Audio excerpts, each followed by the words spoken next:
Hello everyone, आज हम करेंगे मौर्य वंश के शासक बिंदुसार और अशोक के बारे में।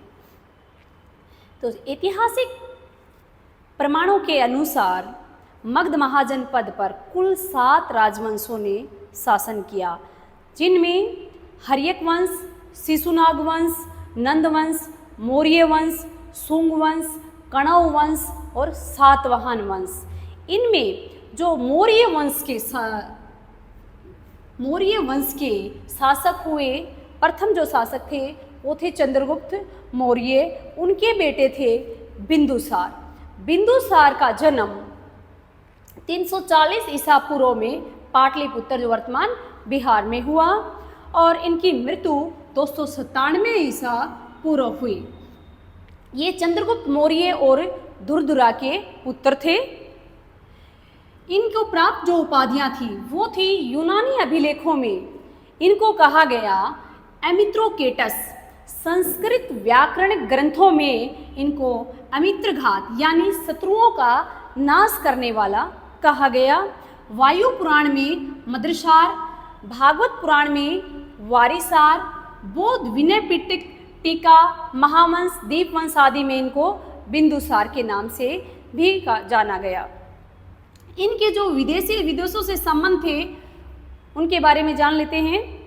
सीरिया के शासक जिनका नाम था एंटियोकस ने अपना राजदूत डायमैक्स को बिंदुसार के दरबार में भेजा। बिंदुसार ने सीरिया के नरेश से मीठी शराब, अंजीर तथा यूनानी दार्शनिक की मांग की। एंटियोकस ने 2 वस्तुएं, मीठी शराब और अंजीर तो बिंदुसार के लिए भिजवा दिया, परंतु यूनानी दार्शनिक की मांग उन्होंने ठुकरा दी। उन्होंने क्या कहा कि यूनानी कानूनों के अनुसार दार्शनिक का क्रय और विक्रय नहीं किया जा सकता। ये आजीवक संप्रदाय के अनुयायी थे।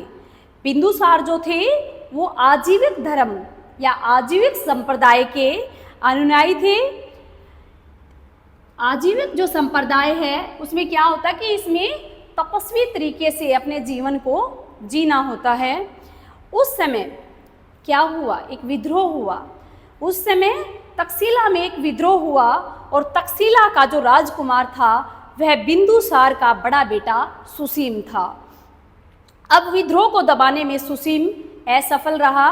तब उसने अपने छोटे बेटे अशोक को बुला भेजा, जो कि अवंती का राज्यपाल था, और वो विद्रोह दबाने के लिए अशोक सफल रहा। अशोक ने बड़ी ही क्रूरता के साथ, बड़ी ही बेरहमी के साथ उस विद्रोह को दबा दिया और विद्रोह को दबाने में वो सफल रहा। उसके बाद बिंदुसार की मृत्यु के बाद उसका पुत्र अशोक राजगद्दी पर बैठ गया। अब आता है कि अशोक जो कि बिंदुसार का पुत्र था। अशोक का जन्म 304 ईसा पूर्व हुआ और इनकी मृत्यु 232 ईसा पूर्व हुई।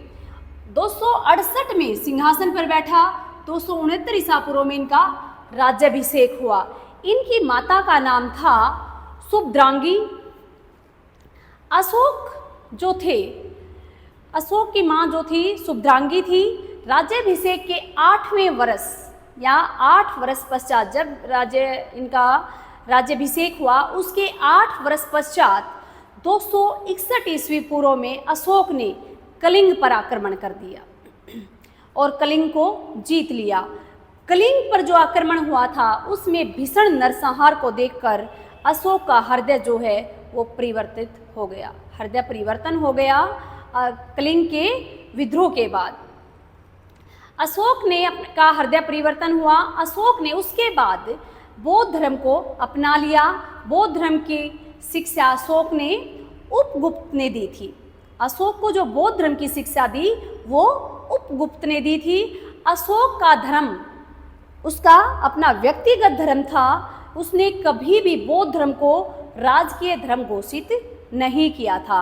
अशोक ने बौद्ध धर्म के प्रचार प्रसार के लिए अपने 2 बच्चे संघमित्रा और महेंद्र को श्रीलंका भेजा था। अशोक ने आजीविक संप्रदाय के लोगों के लिए गया में बराबर की पहाड़ियों में 4 गुफाओं का निर्माण भी करवाया।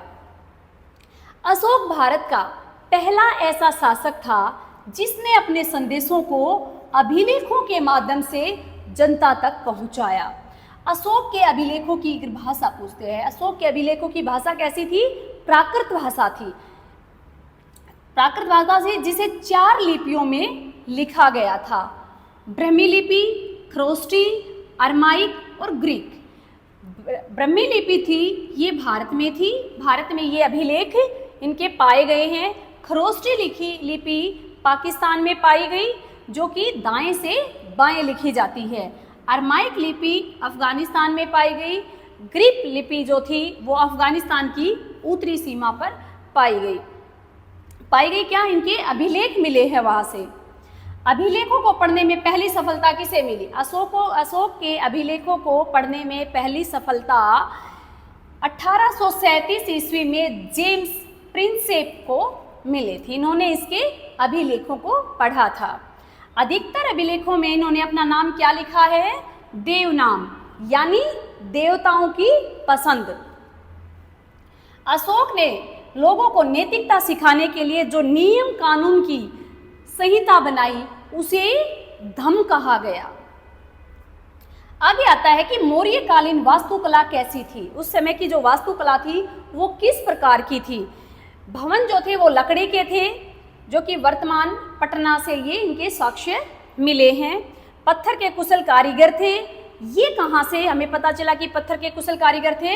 कि अशोक ने मध्य प्रदेश में सांची का स्तूप बनवाया, जो कि सबसे बड़ा स्तूप है। उत्तर प्रदेश के सारनाथ में अशोक ने स्तंभ बनवाया, जिस पर 4 पत्थर के शेरों को एक ही जगह पर रखा गया है, जो अहिंसा का सूचक है और यही भारत का राष्ट्रीय चिन्ह भी है। अगला आता है कि सामाजिक व्यवस्था क्या थी। मौर्य काल में सामाजिक व्यवस्था किस प्रकार की थी? चाणक्य ने अर्थशास्त्र में परंपरागत 4 वर्णों का उल्लेख किया है। कौन कौन से 4 वर्ण? ब्राह्मण, क्षत्रिय, वैश्य और शूद्र। परंतु मैगस्थनीज ने चतुर्वर्ण व्यवस्था का उल्लेख नहीं किया। उन्होंने क्या किया? आर्थिक आधार पर समाज को 7 वर्गों में बांटा है।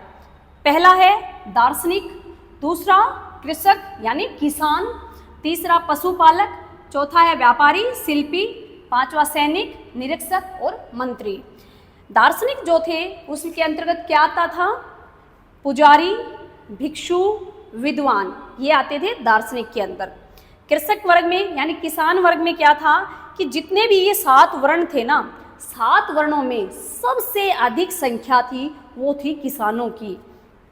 पशुपालक जो पशुओं को पालते थे। व्यापारी, शिल्पी, ये नगरों में निवास करते थे ये लोग। सैनिक, किसानों के बाद सबसे बड़ी संख्या में सैनिक थे। निरीक्षक, ये समाज में व्यवस्था का निरीक्षण करते थे। मंत्री समाज में शासक वर्ग के अंतर्गत ये आता था।